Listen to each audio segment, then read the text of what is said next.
बिस्मिल्लाहिर्रहमानिर्रहीम। अस्सलाम वालेकुम डियर स्टूडेंट्स, मैं हूं आपका बायोलॉजी टीचर असद सुल्तान। आज का जो हमारा टॉपिक है वो लेवल्स ऑफ ऑर्गेनाइजेशन में पॉपुलेशन एंड कम्युनिटी लेवल और उसके साथ साथ बायोस्फीयर लेवल है। जो लेवल्स ऑफ ऑर्गेनाइजेशन का सबसे बड़ा और लास्ट जो है वो लेवल है। ठीक है, तो अब पॉपुलेशन से पहले हमें स्पीशीज और हैबिटेट के बारे में मालूम होना चाहिए। स्पीशीज क्या है और हैबिटेट क्या है। लास्ट जो हमने टॉपिक देखा था वो था इंडिविजुअल लेवल। तो स्पीशीज जो है it is a group of organisms, जानदारों का ऐसा ग्रुप है कैपेबल ऑफ इंटरब्रीडिंग, जो आपस में जिनसी तौलीद कर सकते हैं एंड प्रोड्यूसिंग फर्टाइल ऑफस्प्रिंग, और एक बार आवर जानदार पैदा कर सकते हैं। यानी जानदारों का ऐसा ग्रुप जो आपस में सेक्सुअली रिप्रोड्यूस करके, ठीक है, अब उसमें इंटरब्रीड करके एक फर्टाइल बार आवर जानदार पैदा कर सकते हैं। अब इसमें बार आवर से मुराद ये है कि ऐसा जानदार जो आगे जिनसी तौलीद करने की सलाहियत रखता हो, ठीक है, जो आगे अपनी नस्ल भी प्रोड्यूस कर सकता हो, तो उसको हम स्पीशीज कहते हैं। ठीक है, तो जैसे ह्यूमंस की एक स्पीशीज है, तो ह्यूमंस जो है वो एक स्पीशीज से ताल्लुक़ रखते हैं, वो सिर्फ आपस में जिनसी तौलीद कर सके अपनी अगली नस्ल बना सकते हैं।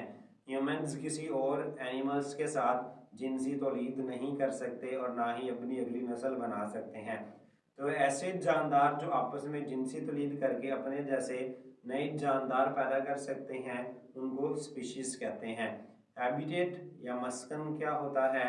Habitat means the area of environment, माहौल का वो इलाका इन विच जिसमें ऑर्गेनिज्म लिव्स, जानदार रहता है। हम किसी भी जानदार का वो इलाका जहाँ पर वो रहता है यानी उसकी रिहाइश है, वो उसका हैबिटेट या मस्कन कहलाता है। अब हम आते हैं पॉपुलेशन क्या है असल में।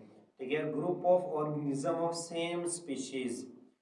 ठीक है, तो जानदारों का ग्रुप है सेम स्पीशीज, जिनका ताल्लुक एक स्पीशीज के साथ हो, located at the same place, जो एक ही जगह पर मौजूद हो, द सेम टाइम, और एक ही वक्त में हो। ठीक है, इनमें तीन चीजें हैं, तीनों में से एक चीज मिस होगी तो जो है डेफिनेशन कंप्लीट नहीं होगी। वक्त एक हो, जगह एक हो और स्पीशीज एक हो। ठीक है, तो एक ही स्पीशीज के जो जानदारों का ग्रुप है एक ही जगह पर एक ही वक्त में, उसको पॉपुलेशन कहते हैं। ठीक है, human population in Pakistan in 2010 comprises 173.5 million individual. ठीक है, तो इंसानों की जो पॉपुलेशन है, ह्यूमंस की बात हो रही है, 2010 में पाकिस्तान में 173.5 मिलियन थी। अब इसमें आप देखें तो ह्यूमंस की बात हो रही है, यानी एक स्पीशीज सेम स्पीशीज की बात हो रही है। ठीक है, पाकिस्तान की बात हो रही है तो सेम प्लेस की बात हो रही है, और 2010 की बात हो रही है तो सेम टाइम की बात हो रही है। ठीक है, तो ये इसकी जो है वो एग्जांपल है। Number of biology students in class, एक क्लास के अंदर जो बायोलॉजी स्टूडेंट्स हैं उनकी तादाद भी एक पॉपुलेशन कंसीडर होती है। Number of breads in rice field, ठीक है, तो जो चावल के खेत में चूहों की जो तादाद है, ठीक है, वो भी एक पॉपुलेशन कंसीडर होती है। एक एग्जांपल्स आप आगे जाके पढ़ेंगे। ठीक है, तो ये था पॉपुलेशन। कम्युनिटी क्या होता है? A community is an assemblage, मजमुआ है, ऑफ डिफरेंट पॉपुलेशंस, मुख्तलिफ पॉपुलेशंस का, इंटरेक्टिंग विद वन अनदर, जो आपस में लेन देन करती हैं, within the same environment, एक ही इन्वायरमेंट में। ठीक है, तो एक ही इन्वायरमेंट में रहने वाली मुख्तलिफ पॉपुलेशन जो आपस में लेन देन करती हैं, उसके मजमुए को कम्युनिटी कहते हैं। एग्जाम्पल्स हैं कम्युनिटी की। अ फॉरेस्ट में बी कंसीडर्ड एज कम्युनिटी, एक जंगल जो है वो कम्युनिटी कंसीडर होता है। It includes different plants, plants की पॉपुलेशन आती है इसमें। माइक्रो ऑर्गेनिज्म, जो माइक्रो ऑर्गेनिज्म है उनकी पॉपुलेशन भी आती है। फंजाई, एनिमल स्पीशीज, तो ये डिफरेंट स्पीशीज क्या होती हैं वहाँ पर रह रही होती हैं। ठीक है, तो ये अब उसमें डिफरेंट पॉपुलेशन, अब स्पीशीज भी डिफरेंट है और स्पीशीज डिफरेंट, जाहिर है इनकी पॉपुलेशन भी डिफरेंट होगी। तो डिफरेंट पॉपुलेशन जो आपस में एक ही जगह पर एक इन्वायरमेंट में रह रही होती हैं वो कम्युनिटी बनाती हैं। Communities are the collection of organism, ये असल में जानदारों का मजमुआ है, इन विच जिसके अंदर वन पॉपुलेशन में इंक्रीज, एक पॉपुलेशन बढ़ सकती है, अनदर में डिक्रीज, एक कम हो सकती है। लाइक जैसे अगर किसी जंगल के अंदर जो है वो एक शेर की पॉपुलेशन है, दूसरा हिरन डियर की पॉपुलेशन है। तो अगर शेरों की पॉपुलेशन बढ़ेगी, ठीक है, तो जाहिर है शेर अगर तादाद में ज़्यादा होंगे तो हिरन का शिकार भी ज़्यादा होगा, तो हिरन की जो पॉपुलेशन है वो कम होना शुरू हो जाएगी। अब जब हिरन की पॉपुलेशन कम होगी तो शेरों का जो शिकार करना है वो मुश्किल हो जाएगा, जिससे शेरों को शिकार करने में मसले का सामना आएगा, जिसकी वजह से उन्हें शिकार नहीं मिलेगा, तो शेर जो है वो भूखा मरना शुरू हो जाएंगे। ठीक है, तो अब जब शेर की तादाद पॉपुलेशन कम होगी तो हिरन की जो शिकार है वो कम हो जाएगा, यानी अब हिरन का शिकार नहीं हो रहा, ठीक है, या कम हो रहा है, तो हिरन की जो तादाद है, हिरन की पॉपुलेशन वो बढ़ना शुरू हो जाएगी। तो ये असल में जो भी कम्युनिटी है ये पॉपुलेशन का डायनामिक ग्रुप होता है, यानी जिसमें उतार चढ़ाव चलता रहता है, लेकिन जो इकोसिस्टम है वो स्टेबल रहता है। अब जो कम्युनिटीज़ हैं उसको हम नंबर ऑफ पॉपुलेशन और साइज ऑफ पॉपुलेशन के लिहाज से दो कैटेगरीज में डिवाइड करते हैं, कम्प्लेक्स कम्युनिटी और सिंपल कम्युनिटी।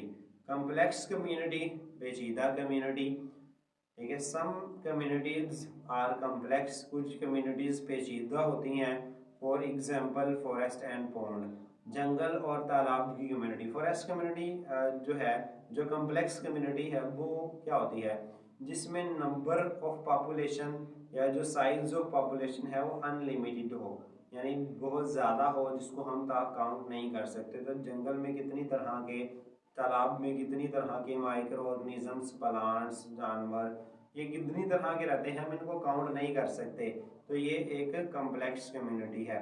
सिंपल कम्युनिटीज़ जिसके अंदर जो है वो नंबर और साइज जो है वो क्या होता है कम्युनिटीज़ का, वो लिमिटेड होता है, महदूद होता है।